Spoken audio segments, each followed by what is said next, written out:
Pinoy na papunta sana sa bansang Canada na namatay sa bansang Taiwan dahil na-stroke ito sa loob ng eroplano habang papalapag sa Taiwan Airport para sa kanyang layover. Maiuwi na sa Pilipinas matapos maabot ang amount na pera na kailangan o kinakailangan para maiuwi ang labi ng kababayan natin. At sa tulong na rin ng MECO. Ito yung polo office sa bansang Taiwan. Ngunit sa kabila niyan ay marami pa rin mga kapwa kababayan ang nambabash sa kanila. Dahil bakit daw hindi kinuhanan ng travel insurance ang kanilang tatay na matanda na bago pinabiyahe papunta sa Canada. Maibabalik na po ng Pilipinas ang Pinoy Super Visa holder na pumanaw matapos ma-stroke sa eroplanong papunta ng Canada. Nagpasalamat ang pamilya sa mga tumulong, ngunit ikinalungkot din nila ang mga kababayang mas pinili pang kutsain ng kanilang pamilya sa gitna ng kanilang pagluluksa. Narito ang report. Sa tulong ng mga pamilya, kaibigan at maski ng mga hindi kakilala, naabot na rin ng pamilya Cervantes ang kailangang halaga para maiuwi ang labi ni Tatay Arturo Cervantes sa Pilipinas. Siya ang super visa holder na na-stroke sa eroplano habang papunta ng Canada para makasama ang pamilya sa Toronto. Nagpunta po kami sa morgue nung nakaraan. Mahirap pong tingnan yung magulang yun na nandun sa morgue na balutan ng yelo na imbis na kasama mo na po sa Canada. Ikinalulungkot naman ng pamilya na sa gitna ng kanilang pagluluksa, may mga kababayan pa rin na hindi naging mabait at maunawain sa kanilang naging sitwasyon. Pinaghirapan ko po lahat yung para makapunta sila ng Canada po. Kahit po maraming nambabash na sabi, di ko daw po kinuha na ng travel insurance. Manghirap po mabasa yung mga ganun, pero bahala na po yung Diyos sa kanila. Napakasakit po mawala ng magulang. Pero mas nangingibabaw sa pamilya ang pasasalamat sa mga taong hindi naman nila kakilala pero lubos ang pangunawa, kabaitan at suportang ipinakita sa kanila. Nagpapasalamat pa din po ako sa mga tumulong po sa amin para maiuwi yung tatay ko. Na-appreciate ko po yung mga messages nyo kahit di ko po kayo maisa-isa, pero maraming salamat po. Malaking tulong po yun sa amin para makasama po namin ang buo yung tatay ko. Kahit sa ganun pong paraan. Malaki rin ang pasasalamat ng pamilya sa Manila Economic and Cultural Office o MECO sa Taiwan na hindi sila pinabayaan. Super halaga din po, super bait po ni Kuya Mike. Di niya po kami iniwang. Kahapon po kinamusta din po niya kami kung na i-clear naman niya po lahat kung paano po makauwi. Yung makausap po yun sa punerarya, masettle po lahat kasi hindi po masyadong nag-English yung sa punerarya. So si Kuya Mike po yung nakausap namin na mag-translate po. So siya na rin po yung nag-settle lahat hanggang makarating po kami sa Foreign Affairs. Sa pahayag ng MECO sa Omni News, sa unang araw pa lamang ay kanila nang ginabayan ang pamilya. Maisa sa pinalnaan nila ang proseso ng repatriation ni Cervantes at nakatakda ng maiuwi ang labi sa Pilipinas sa ika-4 ng Oktubre. Isinarado na rin ng pamilya ang GoFundMe page mula pa noong maabot nila ang kailangang halaga. Pero nalagpasan man nila ang pagsubok sa Taiwan, hindi pa tapos ang pagluluksa ng pamilya. Hindi sa lahat ng oras, makakasama mo yung magulang mo. Maraming sasabihin mo, sana na lang. Sana umuwi ka, sinamahan mo yung tatay mo, papunta Canada. Kaya po, mahalin niyo po ng sobra yung mga magulang. Hindi niyo po alam po kailan sila makukunin ng Diyos. Ipinagdarasal ngayon ng pamilya Cervantes na sana'y suklian ng Panginoon ang lahat ng mga kababayang mas pinili ang maging mabait sa sinapit ng kanilang pamilya at kapulutan ng aral ang kanilang kwento, lalo na sa mga kababayan dito sa Canada. Sa mga nagtatanong naman kung paano daw makakuha ng travel insurance. Ang travel insurance guys ay pwede yung makuha or mabili upon booking ng inyong ticket.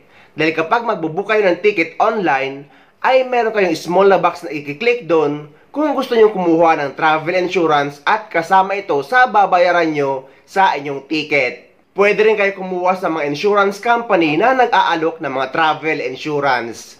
Advisable ito sa mga tourist or mga permanent residency na magta-travel papunta sa ibang bansa, lalo na kung ang magbabiyahe ay may mga maedad na. Pero sa ating mga OFW ay hindi naman natin ito kailangan. Dahil sagot ng ating gobyerno, just in case man may mangyaring hindi inaasahan. Sa mga hindi pa nakakapanood ng unang video sa nangyari sa kababayan natin na na-stroke sa loob ng eroplano at namatay sa Taiwan, eto yun guys. Isang kababayan natin Pilipino ang papunta sana sa bansang Canada, hindi na nakaabot ng buhay. Matapos itong ma-stroke habang nasa biyahe papunta sa bansang Taiwan para sana sa kanyang layover. Naidala pa ito sa hospital pero sa Taiwan na siya binawian ng buhay. Isang Pinoy na may Canadian Super Visa ang na-stroke sa eroplano habang papunta ng Canada. Naiipit po ngayon ang pamilya sa Taiwan matapos pumanaw ang kababayan, kaya tumihingi sila ng tulong sa mga kapwa Pilipino sa Canada. Narito ang report. Mula sa paliparan sa Maynila, lumipad si Arturo Cervantes papuntang Canada noong Lunes. Kaka-aproba lamang ng kanyang Canadian Super Visa, kaya excited ang pamilya sa kanyang pagdating. Ang Super Visa ay isang klase ng visa sa Canada na ibinibigay sa magulang ng mga kwalipikadong Filipino-Canadian. Pero sa kasamaang palad, habang sakay ng eroplano papuntang Taiwan para sa kanyang layover, biglang nakaranas ng stroke si Tatay Arturo. Palapag na po kasi sila ng Taiwan nung mga 30 minutes na lang daw po.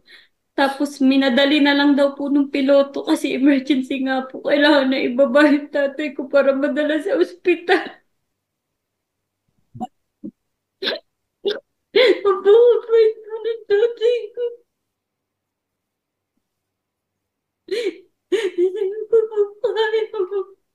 Ang pangarap na magkasama-sama ang pamilya sa Canada bigla na ngayong naglaho. Na-comatose si Cervantes ng 2 pang araw dahil sa brain hemorrhage ayon sa mga doktor. Agad na nagtungo ang anak at Filipina-Canadian na si Kea Encinares sa Taiwan. Pero noong Huwebes, binawian na rin ng buhay si Tatay Arturo sa Landseed International Hospital. Ang hirap po kasi ang tagal ko po hinintay yung tatay ko tapos ganito lang po nangyari. Gusto ko pa daw pumabutan, pumunta na daw po agad ako kasi in few days daw po ba din na umibap yung tatay. Pwede po hindi ko siya abutan. Ang problema ngayon ng pamilya ay kung paano ililipad pabalik ng Pilipinas si Tatay Arturo dahil labis na napakamahal ang pag-uwi ng labi ng kababayan na sana'y nakasama man lang ng pamilya dito sa Canada. Dito pumapasok ang kahalagahan ng mga travel insurance, lalo na kung ang bumabiyahe ay may edad na. Nagtulong-tulong man ang magkakapatid, kaibigan at kamag-anak, hindi pa rin sapat para mailipad si Tatay Arturo sa Pilipinas at maihatid ng mapayapa sa kanyang huling hantungan. Sa mga kababayan anila sa Canada na nais silang tulungan, may GoFundMe page kung saan maaaring ipahatid ang pinansyal na tulong at gaano man ang halaga, malaki ang pasasalamat ng pamilyang nagluluksa rin ngayon. Kaya humingi po kami ng tulong sa Philippine Embassy. Pwedeng tulungan po kami maiuwi yung tatay ko sa Pilipinas. Hindi po namin kaya. Ang hirap po. Napakabait po ng tatay. Nakipag-ugnayan at ipinaalam ng Omni News sa Manila Economic and Cultural Office o MECO sa Taiwan ang nangyari kay Arturo. Ang MECO ay ang opisina ng gobyerno ng Pilipinas doon. Kinumpirma ng pamilya Cervantes na natanggap ng MECO ang komunikasyon ng Omni News. Humiling kami ng isang panayam ngunit walang sagot mula sa ahensya. Ayon kay Encinares, tutulong nila ang MECO sa pagproseso ng mga rekwisito at dokumento para maibalik sa Pilipinas ang kanilang ama. pero walang pinansyal na maitutulong ang ahensya dahil hindi naman daw OFW ang kababayang si Arturo.